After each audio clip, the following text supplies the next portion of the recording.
그 여론에서도 가장 좀 안타까운 것이 바로 그런 부분인데, 박근혜 대통령이 지금 탄핵 말 그대로 뭐 전대미문의 상황이 발생하니까 연일 방송들도 뭐 최순실, 심지어는 뭐 주사 이야기, 또 뭐 우주의 기운, 모르겠습니다. 요즘 우주의 기운 때문에 저도 계속 나른한데, 이게 모든 걸 그렇다면 그쪽으로 다 또 연결시켜 버리게 되거든요. 근데 문제는 뭐냐면, 우리 국민들이 이런 때일수록 더 대통령 제도에 대해서 어떤 근본적인 문제가 있고, 지금과 같은 상황 속에서 우리가 어떻게 시스템적으로 안정화될 수 있는 부분에 대한 부분을 반드시 이야기해야 되는 것이거든요. 근데 계속 뭐 이야기하다 보니까 모든 방송들이, 물론 이제 방송이라는 것은 시청자들의 관심을 끌기 위해서 하기는 해야 되지만, 왜 하루 종일 뭐 주사, 또 모든 질문들도 관련된 성형, 물론 그런 부분에 대해서 지적해야 될 부분들이 있다면 하는 건 옳습니다. 하지만 실제 또 국민들은 앞으로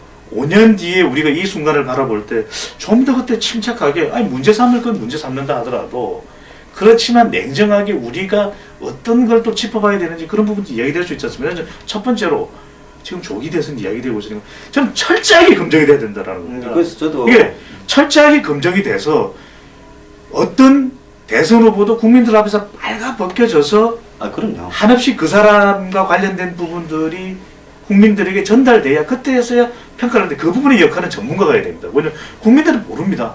그냥 박근혜 대통령, 이명박 후보, 또 김영삼 대통령 민주화운동 잘했으니 그때 얼마나 그 박력 있고 뭐 있었습니까? 영웅이었지. 결연해서 자꾸 내 몸을 가질 수 있어도 내 마음을 가질 수 없어! 뭐 이러지 않습니까? 그죠?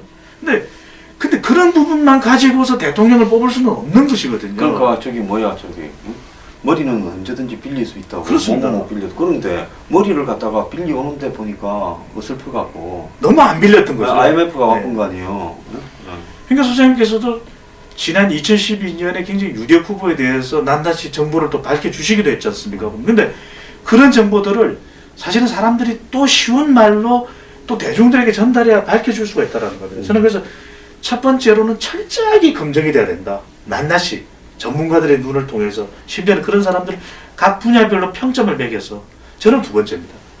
지금 이명박 대통령도 서울시장 때는 꽤 잘하지 않았습니까? 그런 평가를 받거든요. 지금 와서 보면 잘했던 것 같아요. 잘했습니다. 예, 그때는 보니까 좀 어설펐는데 지금 와서 보니까 그때는 뭐 청계천이니 뭐니 청계천에 대해서 국내의 평가뿐만 아니라 뭐 뉴욕타임스나 외국의 평가들, 물론 뭐 소장님 입장에서는 또 지적하실 부분도 있으실 겁니다. 근데 여론만 놓고 보면 그 청계천과 버스 중앙차로를 딛고 대통령이 됐던 거거든요. 그러니까 저는 이게 관저로 가면 안 된다는 겁니다. 저는 이게 정말 너무 강하고 좀 지나친 말씀일 수는 있지만, 저는 관저를 없애라. 왜 우리가 청와대에 하느냐? 저는 정부 중앙청사에 방탄 유리를 설치하고 또 경호시설을 완벽하게 해서 정부 청사에 나와서 집무하라는 겁니다. 그리고 그 관저는 정말 경호화될 수 있는 정도의 수준의 크기로만, 안가 이런 거, 공정동 안가 왜 만듭니까? 그래서 저는 영빈관은 외국 국가 원수가 왔을 때 실제로 이명박 대통령이 취임하기 전에 이런 여론조사들을 했었거든요. 그런데 왜 안 하느냐? 일단 내가 대통령이 되면은 그 수많은 혜택들이 다 누려, 이렇게 되는 겁니다. 그러니까 내가 죽으라고 고생해서 여기까지 왔는데 내가 왜 되고 난 다음에 그렇습니다. 이 당연히 앞에 사람들이 누린 걸 내가 포기해야 되는 거. 어느 누군가는 희생만 하면 끝나는 거 아니겠어요? 그렇습니다. 나도 지금 대통령이 저기 그 사슴이나 띠놀 청와대에 틀을 박히고 정말 사슴이 뛰어놀 수도 있습니다. 그것도 폐쇄적인 성격에 사람들과 만나는 걸 싫어하는 사람이, 그래도 박 대통령이 대통령 되기 전에 당의 대표거나 의원일 때는 아침, 점심, 저녁으로 출근 사람을 만나야 되고, 또 당에 출근도 하고 회의도 주재하고 안 하면 안 되잖아요. 그렇습니다. 기자들이 24시간 따라다니고 그걸 막을 방법도 없으니까 그때는 상대적으로 이런 부분들이 크게 부각이 안 됐어요. 그런데 오히려 권한이 낮을 때는 오픈되어 있고 본인도 노력을 하는 것처럼 보이다가 권한이 높아지니까 완전히 갇혀서, 그 세월호 사건에서 봤지만 전화 통화도 안 되고 어디 있는지도 모르고, 오늘 보니까 자전거 타고 전달하고 뭐 문구는 이런 소리가 나오는데 그건 좀 기가 차더만요. 그렇습니다. 그래서 소장님 말씀하신 대로 정리하면은, 저는 관제가 아니라 유럽의 총리들을 보면은 바로 길가에 있잖아. 길가에 있습니다. 다운인가 뭐 1번지 뭐 11번지 내복 갈아입는 것까지 다 보입니다. 지나가다가 이렇게 쳐다보면 그럼요. 밥 먹는 거 보인다. 보입니다. 오늘 뭐 밥 투정하는 거 안 하는 것도 보이고, 저는 이게 국민들이 그걸 바라볼 때 그것이 소통이거든요. 그러니까 메르켈 총리 네. 한번 봐요. 집에 갈 때 슈퍼 들러가가 그렇습니다. 지가 직접 이렇게 옆에 줄 서서 사고 줄 서서 결제하고 그 다음에 비닐봉다리에 담아가 집에 가서 지가기가 밥하잖아요. 그럼 그렇게 되면 이런 일이 발생이 불가능하잖아요. 그래서 무슨 메르켈 총리 이렇게 뭐 샀나 이렇게 보면은 무슨 통조림을 샀다. 그럼 완판이 되는 거거든요. 그럼 뭐 국가 경제 활성화에도 얼마나 도움이 되나. 아니 뭐 그게 뭐 전부 다는 아니겠습니다만은 저는 그래서 관절을 없애라. 그리고 청와대 본관은 소장님 말씀하신 대로 사슴이 뛰어노는 국민들의 어떤 국가의 지도자들의 그런 면면을 알 수 있는 그런 박물관 하나 만들 수 있거든. 그러면 정부청사 출근하고 관저 크기도 한 4분의 1로 줄여서 그러면 최순실 누구 감히 저 범죄를 할 수 있겠습니까? 범죄를 못합니다. 아니 아파트에 살면 대통령이 그 아파트에서 엘리베이터 안에서 맨날 마주칠 거니까 왜 보안 손님이 생길 염려도 없잖아요. 그 아파트도 가격이 또 엄청 떨어지지 않겠습니까? 떨어지지. 알겠습니다. 떨어지지. 네. 부동산 시세는 제가 좀 약해가지고 그래서 이제 그런 관절을 없애는 것도 필요하고 지금 마지막으로 말씀드린 게 아까 소장님 말씀하신 대로 대통령의 임기 끝나고 나면은 대통령에 대한 평가 여론조사를 해보면 전부 다 낙제점입니다. 소장님 말씀인데 왜 그러냐? 전임 대통령들이 걸어왔던 길은 다 폐기하는 겁니다. 저는 물론 좋은 것도 있고 나쁜 것도 있을 수 있거든요. 근데 내가 보수 대통령이면 진보적인 건 다 내팽개칩니다. 내가 진보 대통령이면 보수적인 건 다 내팽개칩니다. 저는 지금 우리 안보, 사드, 국정교과서 또는 뭐 누리 예산 다 이게 소장님 관심사에도 놓여있는 이슈들 아닙니까? 저는 여러 가지 부분 그러니까 그런 거 가리지 말고 진보가 됐든 보수가 됐든 국민들을 위해서 이어나가야 되는 그런 정책들에 대해서는 저는 계속 꾸준히 이어나가는 것이고요. 그리고 하지 말아야 될 것에 대해서 저는 준엄한 경고가 필요합니다. 자, 지금 창조경제 얼마나 많은 사람들이 이해할 수 있습니까? 이해 못합니다. 이해 못합니다. 안철수의 새정치보다 창조경제가 좀 더 어려운 것 같아. 선생님 저기 홍대 가면요 창조 미술학원이 있습니다. 저 이해됩니다. 그거는 미술 창조적인 뭐 창의적인 무슨 말인지를 국민들은 모릅니다. 창조경제가 저는 이렇게 할 것이 아니라 모든 국민들이 이해도 못하는 그런 어떤 형태의 부처라든지 또는 공약을 만들 것이 아니라 국민들도 쉽게 이해할 수 있게 접근할 수 있고 반드시 이건 해야 되는 그런 것들을 전문가의 눈을 통해서 하는 것. 그래서 저는 앞으로 여론의 관점에서 볼 때 정말 우리가 필요하다는 대통령이 철저하게 발가벗겨져서 검증되는 대통령. 두 번째, 관절을 탈출할 수 있는 대통령. 그 다음에 세 번째로는 진보든 보수든 국민을 위해서라면 그 공약을 어떤 공약이든지 분별할 수 있고 또 좋은 공약은 이어나갈 수 있는 좋은 정책은 이어나갈 수 있는 대통령. 이런 대통령을 소장님 좀 가르쳐주십시오. 네, 저기 가리려고 저기 네네. 우리 저기 지금 대선 후보 토론하려고 저기 긴 테이블도 만들었는데 네네. 그때 좀 오셔갖고 네. 아주 공정하게 가리려고 그래요. 네. 이 좌우 관계없이 공정하게 가려서 정말 빨가벗기려고 하고 있습니다. 제가 또- 정말로 뺏기시지 말고. 네? 아니 정말 팬티도 싹 다 벗겨버려요. 그래서 안에 구린데가 있는지 없는지 다 벗기고 나면 네. 이렇게 보이지 않겠습니까?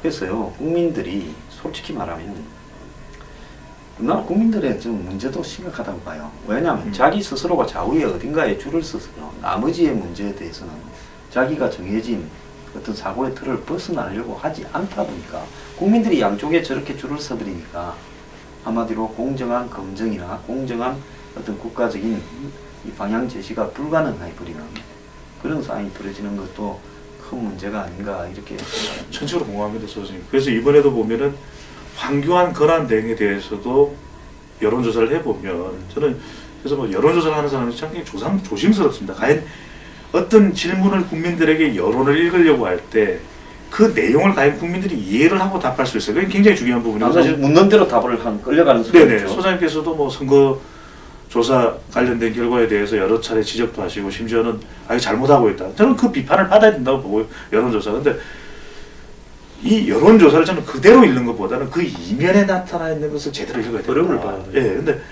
황교안 권한 등에 대해서도 묻반입니다. 묻반. 묻지마 반대. 묻찬. 묻지마 찬성. 그러니까 새누리당 같은 경우에는 묻지마 찬성입니다. 묻찬. 그리고 민주당 지지층에서 황교안 그 사람이 과거 이력이 어쨌든 이름조차 듣기 싫은 겁니다. 근데 저는 이런 부분에 대해서 우리가 좀 더 냉정한 판단을 할 필요가 있다. 그리고 실제로 꼭 그런 부분들을 말씀드리고 싶은데 사드 배치와 관련해서도 보면은 찬반을 결정하기 이전에 저희들이 과거에 뭐 정당학회가 됐든 그런 전문가 그룹들과 또 협의를 거쳐서 설문을 만들어서 국민들 조사를 해보면 그런 걸 물어봅니다. 사드 압니까? 모릅니다. 그러니까 그런 게 너무 많다라는 것입니다. 우리 사회에서. 더 중요한 것은 나온 결과에 대해서 이거 반대다 찬성이다 이전에 저는 그걸 제대로 알려주려는 노력을 정말 했었어야 되는 것이거든요.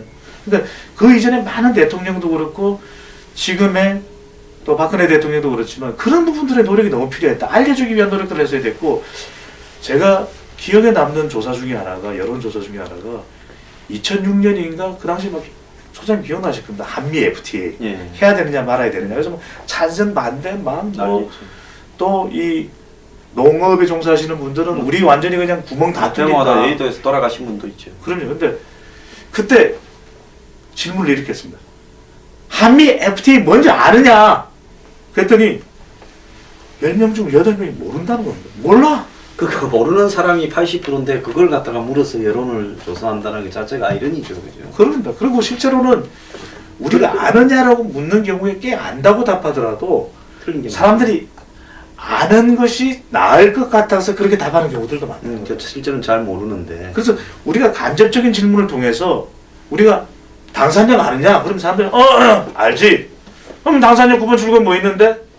이렇게 물어봐야 우리 9번 출구에 가장 중요한 또 우리 미래경영연구소가 있습니다. 그러니까 그런 거 물어보면 9번 출구 아는 거거든요, 소장님. 그렇지 않습니까? 근데 사람들은 그냥 안다고 합니다. 막연하게. 그래서 앞으로 저는 이 여론조사, 오늘 제가 예측을 또 후다닥 또 퀴즈도 냈습니다만은 너무 성급하게 체계적이지 않게 되면은 저는 분석 능력과 예측 능력이 확연히 떨어집니다.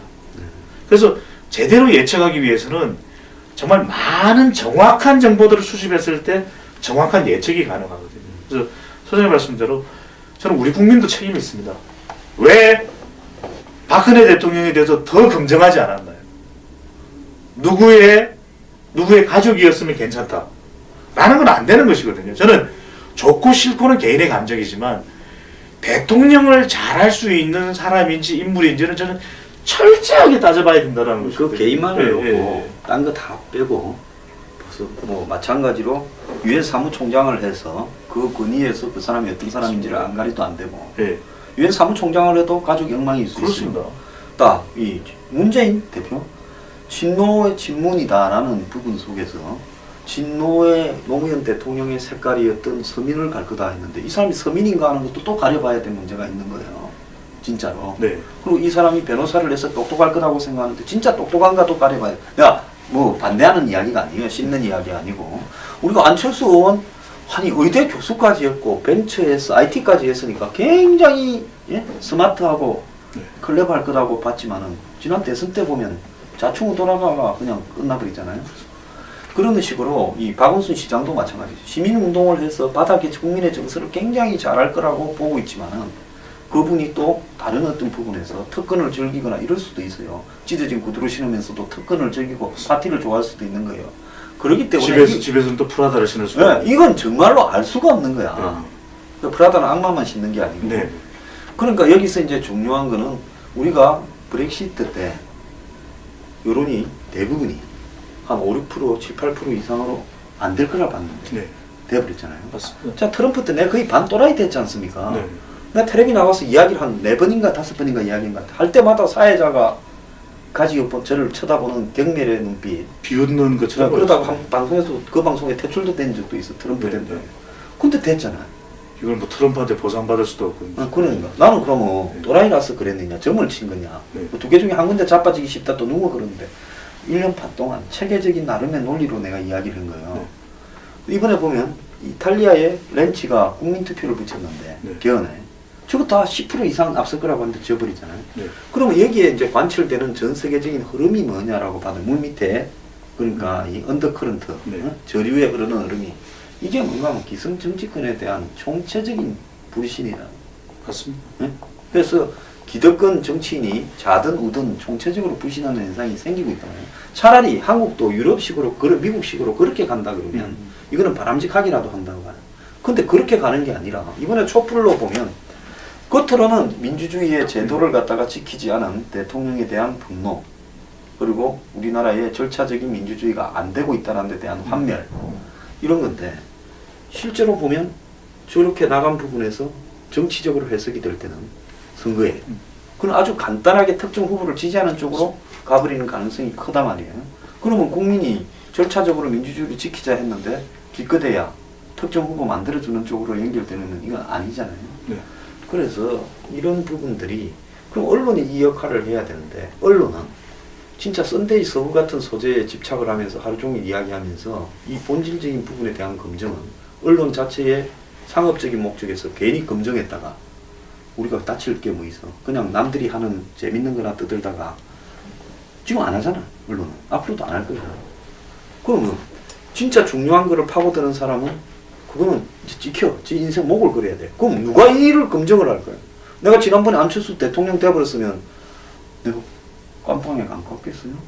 그러니까 이런 부분에서 대한민국 사회에서 제대로 된 진실을 국민에게 알려주는 어떤 통로가 없고, 그렇다고 이제 여론이라는 부분이 여론조사대로 가면 뭐 나중에 이렇게 승복을 할 수도 씹을 수도 있겠지만, 그 여론조사라는 것도 지금 정치에서 여론이 여론을 만들어내면서 실제 여론이 뭔지 모르는 오리무중이 많잖아요. 맞습니다. 이게 말씀에 이제 저는 말하는 거죠. 네, 그 말씀 꼭 드리고 싶은 게 저희도 그래서 언론 실태 조사를 해보면은 많은 경우에 보면은 이런 부분들이 주로 대중의 관심 또는 그것이 이제 시청률이라는 걸로 또 연결돼 버리거든요. 그러다 보면은 정작 우리 국민들이 시청자나 청취자들이 듣고 싶은 소리는 전달을 못 해주는 것이고, 이번에도 그래서 하는 이야기가 트럼프의 승리다라는 것이 대중미디어의 승리가 아니라 바로 소셜미디어, 그래서 대한제시형 미디어의 승리라는 이야기를 하고 있거든요. 그래서 저는 소장님 말씀에 100번 동의를 하는 것이, 지난번에도 2012년에 그런 부분들에 이야기를 하면 아 이런 이야기도 있구나 한번 의심을 해보자 이렇게 나가야 되지, 아 저런 건 저 사람이 그 특정 후보를 싫어하기 때문이다, 감정만 실린 것이다, 그렇게만 다 해석을 해버려서 만약에 소장님이 어떻게 되셨다면 우리가 또 오늘 이 방송을 못하는 거 아닙니까 소장님? 눈물을 또 흘려야 되는 거죠. 지난번에 내가 저기 총선 직전에 보니까 네. 새누리당이 뭐 가반수는 안 될 거라는 알았지만 이 민주당이 그리고 또 국민의당이 상당하게 수도권에서 약진할 거다라는 이야기를 내가 했거든요, 방송에서. 그렇죠. 그런데도 방송에서는 그렇게들 안 보고 있다 이런 말입니다. 그래서 그 이번에 그 대선에서 정말로 이 오늘 배종찬 본부장께서 이야기해준 국민들에게 진실을 객관적으로 어떻게 알릴 수 있을 것이냐, 그 역할을 누가 할 것이냐 하는 부분에서는 참 답답을 해요. 선생님 이 말씀 드리고 싶은 게, 그래서 저는 우리 이러한 소셜 미디어형의 대한제시형 매체가 중요한 것이, 그래야만 계속 그런 부분에 대해서 새로운 사실들을 확인할 수가 있는 것이거든요. 트럼프 같은 경우에도 그걸 보여줬습니다. 봐라, 왜 CNN은 보여주고 싶은 것만 보여주느냐. 그러니까 대부분의 대중들은 힐러리의 좋은 점만 보지 나쁜 점은 못 보는 것입니다.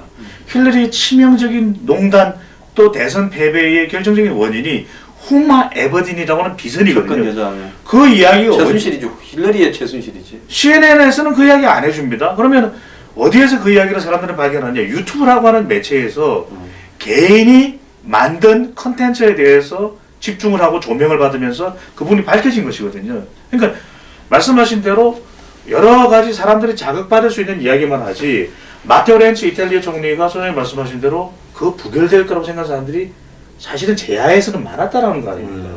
그런데도 불구하고 메이저 이 언론이나 메이저 사회에서는 그게 안 된다. 잘생기고 매력적인 그 젊은 총리, 이제 중년 아이돌이라 그러는데 그 사람 얼굴만 계속 비춰주니까 사람들은 그 현상만 보는 것이지 그 이면에 담겨 있는 것은 보지를 못하는 것이거든요. 지난번에 브렉시트도 보면은 사실 브렉시트의 소장님 말씀대로 물 밑에 있는 그 영국 사람들의 대영 제국에 대한 어떤 향수, 그 부분이 핵심인데도 불구하고 조 콕스 노동당 의원이 피습 사망하자 그 부분만 계속 비춰주니까 사람들은 야, 사람 한 사람이 브렉 EU 탈퇴 반대를 지키기 위해서 목숨까지 저렇게 됐는데 과연 저 브렉시트가 가결되겠느냐, 말도 안 된다, 찬성 안 될 거다, 전부 이러고 앉아 있는 것이거든요. 그래서 저는 대중에게 보여주고 싶은 것만 보여주는 그 어떤 형태의 기존의 매체는 안 된다. 이제는 이러한 대안 제시형 소셜 미디어를 통해서 국민들에게 또 우리 이런 소비자들 아니겠습니까? 정책 소비자를 통해서 무엇을 알려줄 때 이 사람들이 새로운 것을 발견할 수 있다. 저는 이것이 이제 앞으로 우리 사회의 대안이라고 보여집니다. 왜? 소장님 말씀이 가장 중요한 게 선택지가 없습니다. 저도 가장 우려하고 있는 것이 정작 차기 대선 후보를 찍고 싶지만 다들 나서지 않습니다. 왜 나서지 않느냐? 그런 사람들은 결국 나선다 하더라도 이러한 환경 속에서는 자기의 진가를 못 발휘할 제야에 묻혀있는 수많은 좋은 사람들이 있을 겁니다. 그렇다면 그런 사람들을 부각시켜주고 또 대중들에게 제시해 줄 수 있는 것은 정작 대중매체가 되는데 그것은 못한다라는 겁니다. 이 뉴스 브리핑을 통해서 이런 좋은 사람이 있습니다. 또는 기존에 있었지만 재발견이 되지 않았던 그런 사람들 통해서 정작 이 사람이야말로 약속을 지킬 수 있는 사람입니다.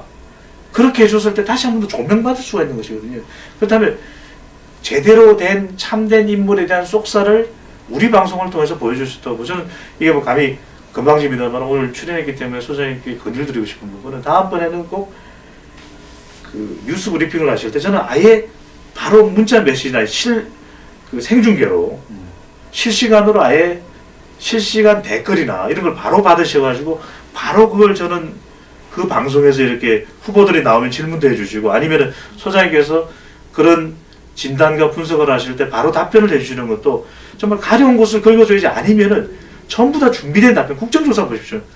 얼마나 이 국정조사가 진상을 밝혀내는 데 대해서 미흡했으면 국민들의 실망이 이게 국정조사냐 뭐냐 이런 이야기를 하고 있거든요. 그래서 저는 그런 부분에 대한 새로운 우리 사회의 또 정치권의 국회가 청문회 이야기도 했습니다만은 이런 국정조사 청문회도 어떤 식이 가장 효과적일 수 있는 대안 제시도 좀 함께 해주시면 좋겠습니다. 알겠습니다. 오늘 좋은 말씀 감사하고요. 오늘 참고를 해서 네. 내년 대선 때 국민들이 정말 다양한 후보의 다양한 속사를 완벽하게 볼 수 있도록 그렇게 노력을 하겠습니다. 오늘 출연해 주셔서 감사합니다. 감사합니다.